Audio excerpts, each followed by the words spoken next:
चलिए आगे बढ़ते हैं। अब ये जो केस लॉ है जो हम पढ़ने वाले हैं वो है अदर कैपेसिटी में जो आप रेम्यूनरेशन देते हो केएमपी को। आपको पता है कि आप एक नॉर्मल रेम्यूनरेशन देते हो that comes under managerial remuneration जो 197 में रेगुलेटेड है, जिसमें लिमिट्स हैं, परमिशंस लेनी होती हैं अगर आप एक्सीड कर जाते हो तो, मतलब वो रेगुलेटेड है। फिर एक और रेम्यूनरेशन होता है जो आप अदर कैपेसिटी में पे करते हो कि अगर आप ही का डायरेक्टर प्रोफेशनली क्वालिफाइड है तो आप घर के बाहर क्यों ढूंढोगे लोगों को, आप उन्हीं से काम करा लो, पर उसका पैसा अलग से देना पड़ेगा। तो वो उसको बोलते हैं अदर कैपेसिटी रेम्यूनरेशन। एंड अगर वो जो डायरेक्टर है अगर वो प्रोफेशनली क्वालिफाइड है वो काम करने के लिए, तो फिर आप उसको अदर कैपेसिटी में भी रेम्यूनरेशन दे सकते हो। और जब आप प्रोफेशनली क्वालिफाइड डायरेक्टर को अदर रेम्यूनरेशन दे रहे हो जो उसका काम है ही नहीं, क्योंकि एज अ डायरेक्टर आपका काम अलग होता है, पर क्योंकि आप क्वालिफाइड भी हो आप वो कुछ प्रोफेशनल काम भी कंपनी के लिए कर सकते हो, बोर्ड ऑफ डायरेक्टर्स आपसे करवा सकते हैं, तो उसके लिए आपको पैसे अलग से मिलेंगे। तो वो जो अदर कैपेसिटी की रेम्यूनरेशन आपको मिलती है वो नॉर्मली इस मैनेजरियल रेम्यूनरेशन में काउंट नहीं होती, मतलब लिमिट के लिए उसको काउंट नहीं करना होता है। Contract to contract, service to service, उसका प्राइस अलग से नेगोशिएट होता है और उसके लिए कोई रेगुलेशंस नहीं है, ठीक है। और एक चीज होती है जिसको आप बोलते हो सिटिंग फी।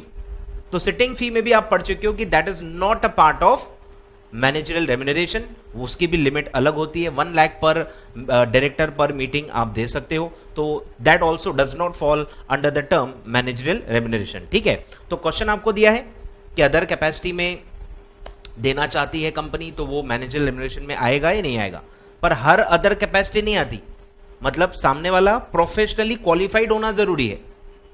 आ रहा है ख्याल में? नहीं तो कंपनी तो देखो चिपका देगी पैसे, क्वालिफाइड नहीं है फिर भी दे देगी, पर फिर वो मैनेजरियल रेम्यूनरेशन में आ जाएगा क्योंकि सामने वाला प्रोफेशनली क्वालिफाइड नहीं है। जैसे अगर लीगल सर्विस में बोलूं, लीगल सर्विस कौन दे सकता है? जो लॉयर हो, कंपनी सेक्रेटरी हो, सीए हो, सीएमए हो, कोई ना कोई प्रोफेशनली क्वालिफिकेशन होनी चाहिए ना। अगर वो 12th फेल है और आप उसको लीगल फी पे कर रहे हो तो ये गुमराह करना है ना। भले सर्विस प्रोफेशनल है, legal fee is a professional service, अरे पर सामने वाला प्रोफेशनली क्वालिफाइड नहीं है, भले आप इसको अदर कैपेसिटी ऑन पेपर बोल रहे हो लेकिन वो मैनेजरियल रेम्यूनरेशन में आ जाएगा बिकॉज सामने वाला जो पर्सन है he does not hold any professional qualification, he is not professionally qualified to give the advice, advisory services आपको नहीं दे पाएगा वो, ठीक है। तो ऑन पेपर कंपनी कुछ भी दिखाएगी, आपको तह तक जाना है सामने वाला उस लायक है कि नहीं, उसके पास प्रोफेशनल क्वालिफिकेशन है कि नहीं, और वो सब आपको चेक करना है। उसके बाद ही वो यानी एक्चुअल अदर कैपेसिटी वाला रेम्यूनरेशन माना जाएगा जो मैनेजरियल रेम्यूनरेशन में नहीं आता, ठीक है। चलिए स्टार्ट करते हैं। स्टार हेल्थ स्पेशलिटीज लिमिटेड, ठीक है, पब्लिक कंपनी है, पब्लिक कंपनी है, अप्लाई होता है। Owns a multi speciality hospital, ठीक है, बिजनेस क्या है? Multi speciality hospital. आपको पता है मल्टी स्पेशलिटी हॉस्पिटल में क्या होता है? अलग अलग वो जो एक्सपर्ट्स होते हैं, जो स्पेशलिस्ट होते हैं वो आते हैं और वो सर्विस देके चले जाते हैं, ठीक है। इन चेन्नई। फिर दिया है doctor Hamilton, a practising heart surgeon, ठीक है, हार्ट सर्जन है, has been appointed by the company as its director and it wants to pay him fee on a case to case basis, ठीक है, केस टू केस बेसिस पे पैसा देना चाहती है, जितना वो सर्विस देगा, जितना वो सर्जरीज करेगा उतना पैसा देगा, ठीक है। For surgery perform on the patients at the hospital, जो कि नॉर्मली बहुत लॉजिकल पेमेंट्स है, काम के हिसाब से आपको पे किया जाएगा। A question is arisen whether payment of such fee to him would amount to payment of managerial remuneration to a director subject to any restriction under the companies act 2013, advise the company which seeks to ensure that the same does not contravene any provisions of the companies act, ठीक है। तो आपको बताना है कि अगर आप एक डायरेक्टर को सर्जरीज के लिए आप पैसा दे रहे हो, ठीक है, सबसे पहली बात डायरेक्टर का काम सर्जरी करना होता है क्या? आप मुझे ये बताओ, डायरेक्टर का काम क्या है? Management, day to day management के लिए आप डायरेक्टर्स को रखते हो और उनके पैसे देते हो। यहां आपको सर्जरी परफॉर्म करनी है, क्यों? क्योंकि आप क्वालिफाइड हो, आप हार्ट सर्जन हो, तो क्यों मैं आपको हार्ट सर्जरी करने के लिए आपको अपॉइंट ना करूं? जस्ट बिकॉज आप डायरेक्टर हो तो आप मेरा और कोई काम नहीं कर सकते, ऐसा थोड़ी होता है। अगर आप कर सकते हो, टाइम डिवोट कर सकते हो, देन यू शुड डू और you will be paid separately. तो इसलिए दिया है कि हम केस टू केस बेसिस पे देंगे, ठीक है। तो this is not managerial remuneration, क्योंकि आप मैनेजमेंट का काम कर ही नहीं रहे हो, आप तो सर्जरी का काम कर रहे हो, that is a professional work and you are professionally qualified as well, तो आप अदर रेम्यूनरेशन में आ जाओगे, अदर कैपेसिटी वाले रेम्यूनरेशन में आ जाओगे, that does not fall with in the limits of 197। ठीक है, तो यही आपको समझाना है। चलिए आंसर देखते हैं कैसा पढ़ना है। इन द गिवन केस, अब थोड़ा बहुत वही 197 का ही प्रोविजन पहले बताएंगे अपन।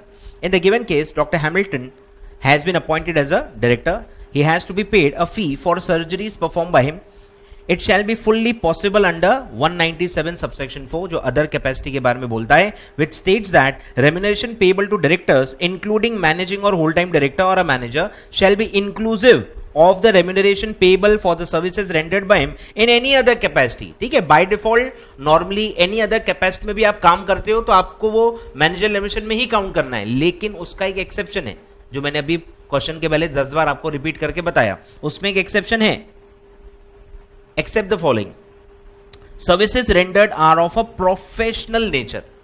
ये डायरेक्टर का रोज का काम नहीं है, ये प्रोफेशनल काम है जो आप नॉर्मली डायरेक्टर से नहीं करवाते हो। कोई भी चीज हो सकती है, एडवाइजरी जैसे हार्ट सर्जरी है, कोई भी चीज हो सकती है जो प्रोफेशनल नेचर की है। And in the opinion of nomination and remuneration committee और the board of directors in other cases, अगर नॉमिनेशन रेम्यूनरेशन कमिटी है आपकी कंपनी में, वो बनाई गई है क्योंकि मैंडेटरी होती है कुछ टाइप ऑफ कंपनीज के लिए, तो अगर है तो उनके ओपिनियन में, और अगर ये कमिटी है ही नहीं तो फिर बोर्ड के ओपिनियन में। ठीक है, board of directors in other cases the director possesses the requisite qualification for the practice of the profession. ठीक है, तो आप प्रोफेशनल नेचर की सर्विस दे रहे हो और बोर्ड के हिसाब से या नॉमिनेशन रेम्यूनरेशन कमिटी के हिसाब से आपके पास रिक्विजिट क्वालिफिकेशन भी है वो प्रोफेशनल काम करने के लिए, तो फिर वो जो पैसा आपको दिया जाएगा प्रोफेशनल काम का, वो मैनेजरल रेम्यूनरेशन में काउंट नहीं होता, वो सेपरेट होता है, मतलब उस पर कोई लिमिट नहीं होती, ट्रांजैक्शन टू ट्रांजैक्शन आप वो पे कर सकते हो। ठीक है, तो अब वही आप कंक्लूजन लिखो, the company can therefore pay a remuneration to mister Hamilton, a fee for surgeries perform by him as a professional fee which shall not be constitute as managerial remuneration under the act. बरोबर, अब क्योंकि वो managerial remuneration में नहीं आएगी तो उसमें कोई लिमिट ही नहीं है, आप काम के हिसाब से पैसा दे सकते हो, कंपनीज एक्ट आपको रोक नहीं सकता उस पर। ठीक है, तो इस तरह से आपको आंसरिंग करनी है। ठीक है, तो ये जो आखिरी के जो ए और बी क्लॉजेस हैं that are the most important things. ठीक है, वो कंडीशंस हैं एक्सेप्शन की, कि अगर आप एक्सेप्शन में कवर्ड हो मतलब आप मैनेजरल रेम्यूनरेशन के बाहर आ गए और फिर वो जो लिमिट्स होती है वो आप पे अप्लाई नहीं होंगी और कंपनी अपनी मर्जी से जितना मतलब नेगोशिएट करके जो भी आएगा वो पे कर सकती है। Companies act can not stop और रेस्ट्रिक्ट द पेमेंट्स। ठीक है,